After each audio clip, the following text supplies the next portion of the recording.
कहानी तो आपने कब की खत्म कर दी। मार डाला अपने पति को, बस उनकी लाश नहीं मिली है अब तक, जिसे हम ढूंढने की पूरी कोशिश कर रहे हैं। डॉक्टर, क्या लग रहा है आपको? देखिए, मैंने ऑपरेशन तो कर दिया है, बाकी आपकी प्रार्थना है और ऊपर वाले की मर्जी। तो वैसे आपकी प्रार्थना ही उन्हें खतरे से बाहर निकाल सकती है। वैसे वो आपको लगते क्या हैं और उन पर गोली किसने चलाई? वो मेरे पति है।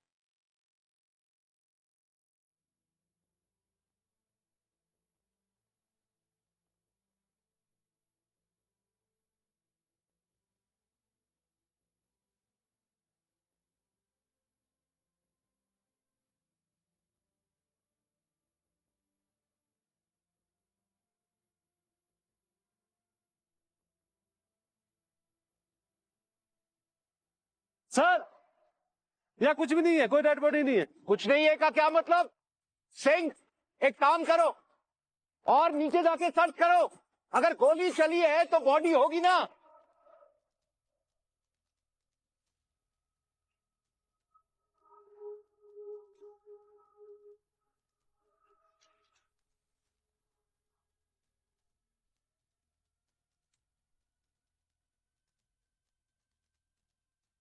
सर, यहाँ कोई बॉडी नहीं है। बॉडी नहीं है मतलब? हाँ सर, बॉडी नहीं है। आर यू श्योर बॉडी नहीं है? हाँ जी सर।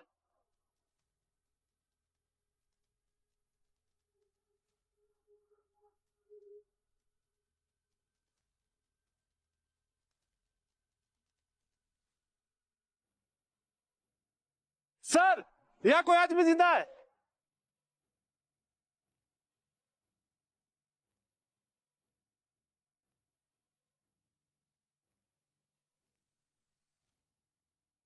हाँ, जिंदा तो है। शक्ल से तो कोई गुंडा लग रहा है। सिंह, एक काम करो, इन दोनों को लेके थाने आओ। जी सर। आपने उस आदमी को यहीं देखा था? जी सर। कितनी गोलियां चलाई थी उस पे, कुछ याद है? 2 गोलियां ऑफिसर। पहली गोली की हमें सिर्फ आवाज सुनाई दी, फिर हमने मुड़ के देखा, एक महिला खड़ी हुई थी और उन्होंने फिर दूसरी गोली चलाई और वो आदमी खाई में गिर गया। मैंने नहीं मारा, नहीं मारा, मैंने अपने पति को नहीं मारा। मैडम सुनिए, सुनिए। नहीं, मेरी मम्मा ने पापी गोली नहीं चलाई। मेरी मम्मा ने पापी नहीं चलाई। हमारी मम्मा गोली नहीं चला सकती। मम्मा, तुम मजाक कर रही हो ना? तुमने पापा गोली नहीं चलाई ना? मम्मा बताओ ना। मम्मा पापा के पास जाएगा। सिंह, जी सर। बच्चों की हालत देख रहे हो, ठीक नहीं लग रहा है। एक काम करो, इन तीनों को अपने साथ थाने लेके चलो। जी सर। अच्छा, आपका नाम क्या है? सुमित शर्मा। अच्छा सुमित, आपकी बीवी का नाम क्या है? संगीता। अच्छा सुनिए, आपको हमारे साथ चलना होगा। मतलब एक बार आपको हम लोगों के साथ में पुलिस स्टेशन चलना पड़ेगा। ठीक है जी। लेके आओ इनको, आइए। नहीं मारा तेरे को।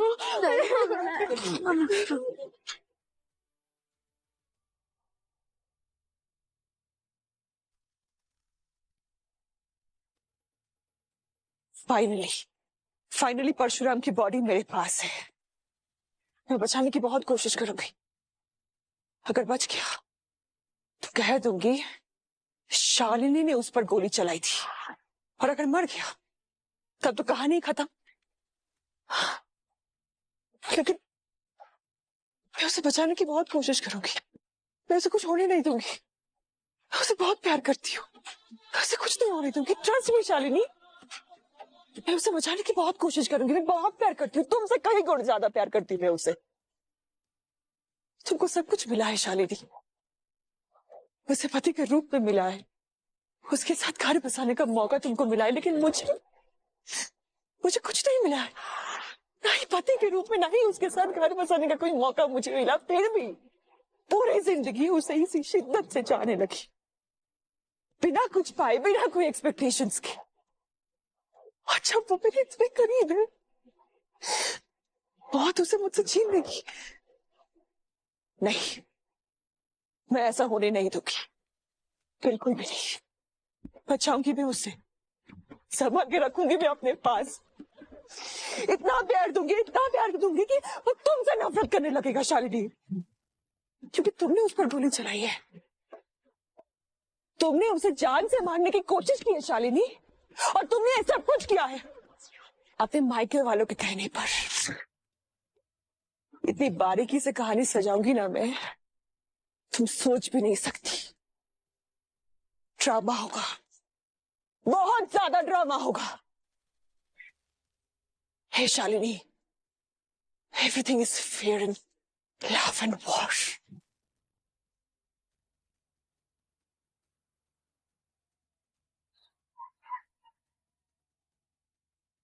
इनको लेके आओ।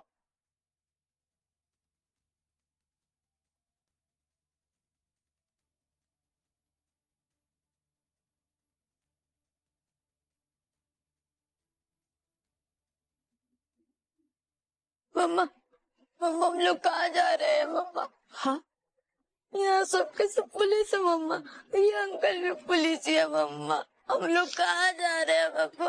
मम्मा, ये लोग तुम्हें जेल में तो नहीं डाल देंगे ना? ऐसा कुछ नहीं होगा बेटा, चिंता मत करो। चलो।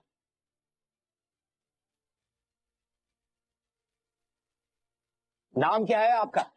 मिसेस शालिनी देशमुख। किस पे गोली चलाई आपने?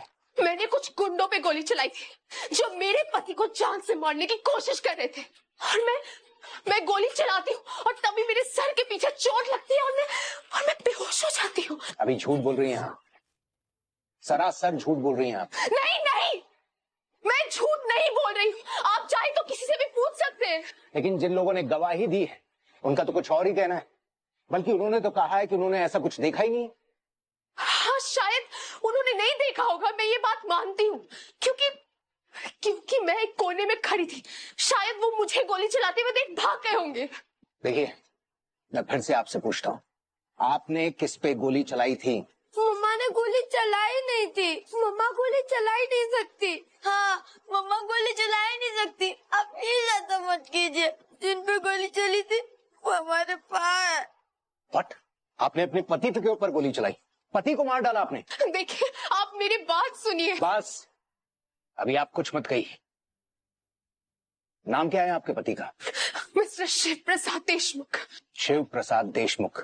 हाँ, मिस्टर शिव प्रसाद देशमुख। व्हाट? ये क्या बोल रहा है सारा तू? हाँ, अभी अभी खबर मिली है मनाली से। आई एम श्योर परशुराम पर गोली चली है और वो मिसिंग है। मुझे तो डाउट हो रहा है कि कहीं उसका खून तो नहीं किया गया। इम्पॉसिबल, परशुराम को कोई खून करेगा ऐसा कोई पैदा ही नहीं हुआ है। अरे खून तो किया है ना, उसकी वाइफ ने। एक मिनट, तो ये कहना चाह रहा है उसकी पत्नी शालिनी ने खून किया है? हाँ, उसकी वाइफ ने खून किया, अपने हाथों से शूट किया है शालिनी ने, और इस वक्त वो थाने में बैठी है। वहाँ के लोकल पुलिस वाले उसको उठाकर लेके गए हैं। ओह माय गॉड, हम क्या करेंगे कुछ समझ में नहीं आ रहा है। मैं अभी वहाँ के ऑफिसर से बात करता हूँ। अरे कौन सा थाना है बलराम? वहाँ के ऑफिसर का नंबर क्या है? वो सब जुगाड़ मैं कर लेता हूँ। आपने अपने पति का खून किया है, मार डाला है उनको। क्यों? वजह क्या है? ये क्या कोई लव ट्रायंगल का मामला है? क्या आपके हस्बैंड की जिंदगी में कोई दूसरी महिला आ गई थी, या आपकी जिंदगी में कोई दूसरा पुरुष आ गया था? Is it a very dirty love story? Shut up officer, don't cross your limits. मैं एक रिस्पेक्टेबल फैमिली से बिलोंग करती हूँ, आप मुझसे तमीज से पेश आइए। Shut up! आप किसी अच्छे घर से बिलोंग कर ही नहीं सकती हैं। आप अच्छी बहू होने का दावा पेश कर रही हैं, लेकिन एक बात बताइए, कौन से अच्छे घर की बहू के हाथ में रिवॉल्वर होता है? हाँ मैडम, मैंने अपने करियर में काफी केसेस देखे। आप बड़ी ही चालाकी से अपने पति को यहां लेकर आई और फिर उनको जान से मार डाला। बाय द वे, घर कहाँ है आपका? मुंबई। मुंबई में कहाँ? मुंबई के माहिम के साउथ के इलाके के तीसरी चौल में। और पति क्या करते हैं आपके? इंश्योरेंस कंपनी में कमीशन एजेंट। ओह, इंश्योरेंस कंपनी में कमीशन एजेंट।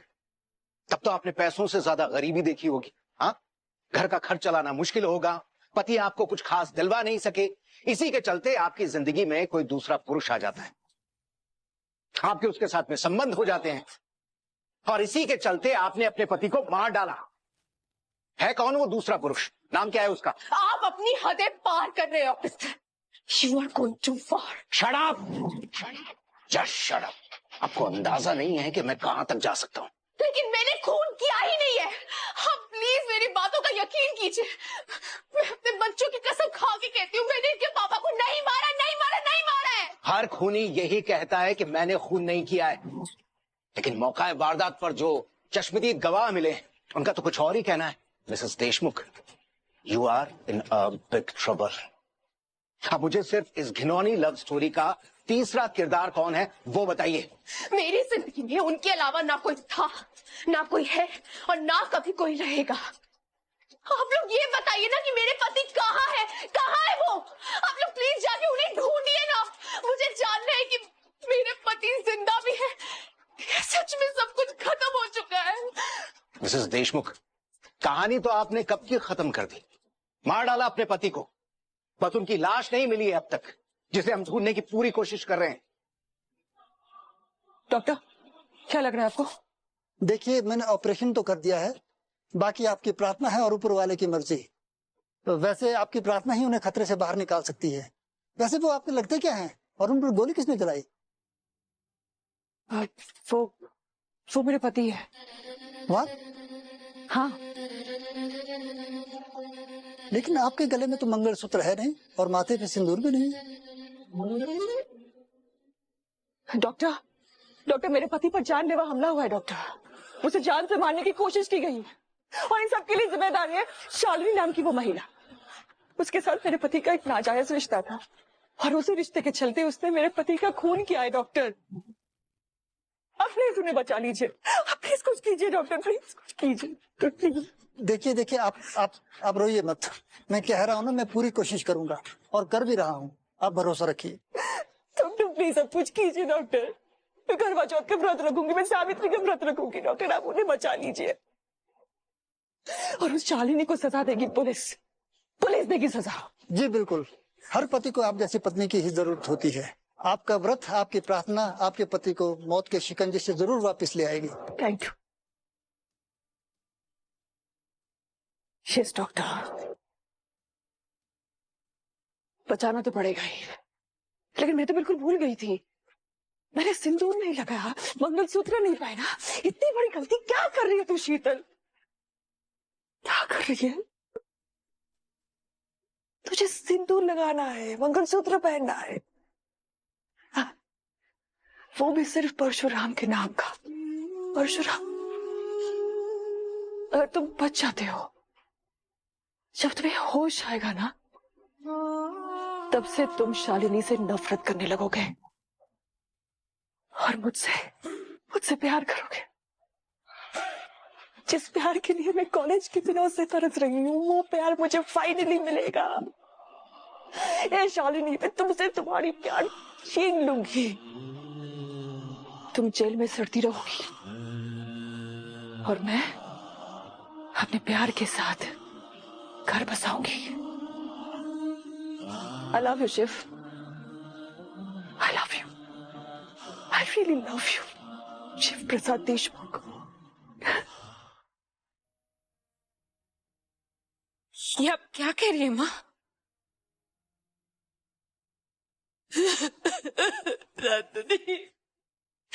नंदिनी, शालिनी को बचा ले। नंदिनी प्लीज मेरी बेटी को बचा ले। मैं तेरे सामने हाथ छोड़ते हूँ, तेरे पैर बैठती हूँ।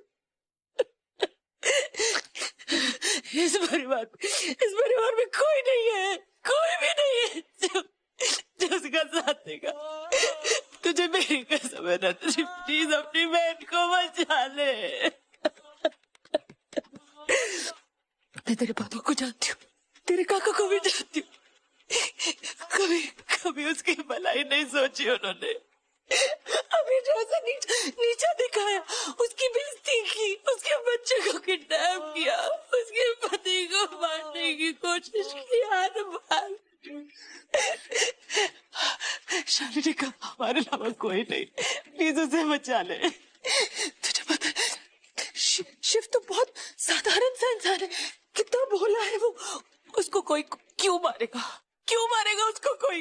शालिनी जी को क्यों मारेंगे, उस पे क्यों गोली चलाएंगे? वो उससे बहुत प्यार करती है, वो मुझसे बहुत खुश थे। उसे और उसके बच्चों को थाने में लेकर गए नंदिनी। तू उसे बचा सकती है नंदिनी, अपनी बहन को बचाना प्लीज।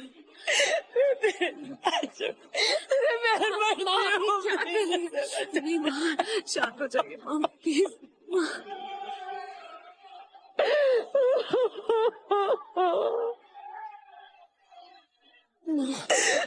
शांत हो जाइए। मुझे मेरी बेटी की जिंदगी भीख में दे दे। इतने सालों बाद वो मेरे पास आई है, मुझे उसकी जिंदगी में भीख में ऐसे मत कहिए माँ। आप एक खूनी की जिंदगी की भीख मांग रही है?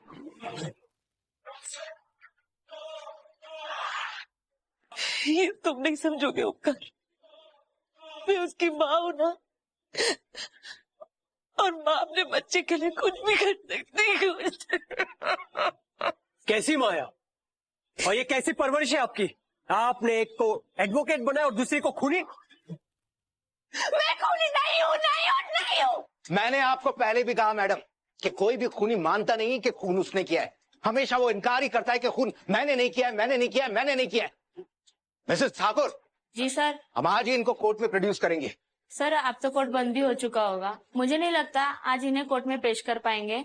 चार्जशीट बनाना पड़ेगा, केस को सही तरीके से फ्रेम करना पड़ेगा। जो भी करना है जल्दी कीजिए।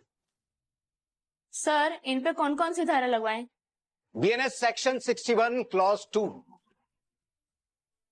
बहुत ही शातिर तरीके से अपने पति को बहला फुसला कर मुंबई से मनाली लाना और फिर बहुत ही बेरहमी से उनकी हत्या कर देना। BNS section 103। तो मैं अंदर आ सकता हूं?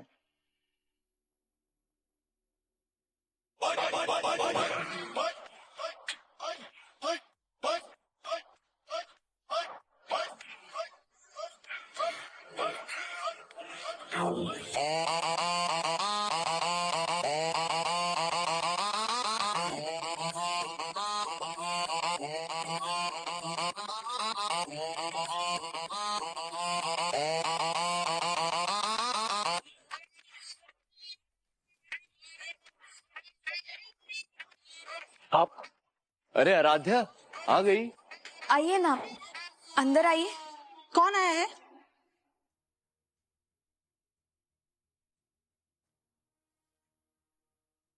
अरे समधी जी, आइए अंदर आइए। हमारा ये सौभाग्य है कि आप हमारे घर पे पधारे। दरअसल मैं खुशखबरी देने आया था। कौन सी खुशखबरी? आराध्या और कबीर को मैं स्विट्जरलैंड भेज रहा हूं हनीमून के लिए।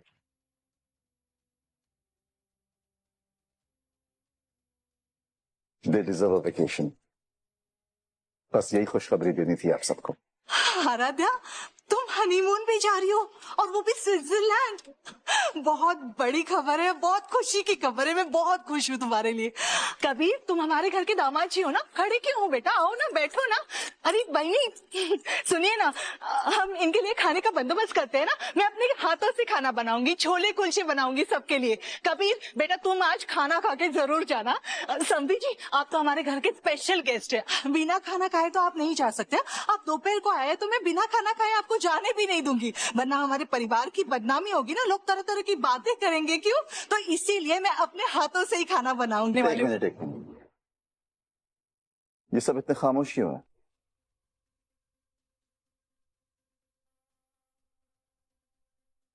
इतनी उदासी क्यों छाई हुई? कुछ हुआ क्या?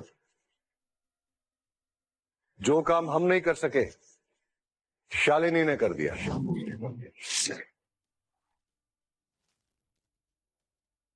क्या किया है शालिनी दीदी ने? ऐसी कौन सी चीज है जो हम लोग में से कोई नहीं कर पाए? समझ नहीं रहे हो क्या? अरे अपने दिमाग को थोड़ा काम पे लगाओ, उसे थोड़ा दौड़ाओ, सोचो, गौर से सोचो। लेकिन मुझे सच में समझ नहीं आ रहा है आप किस बारे में बात कर रहे हैं। सीरियसली ये क्यों पहेलियों में उलझा रहे हो? साफ साफ बोलो, हुआ क्या है? जो काम हम करने में नाकामयाब रहे वो शालिनी ने चुटकी में कर दिया। पापा, आप इस बात को इतना घुमा फिरा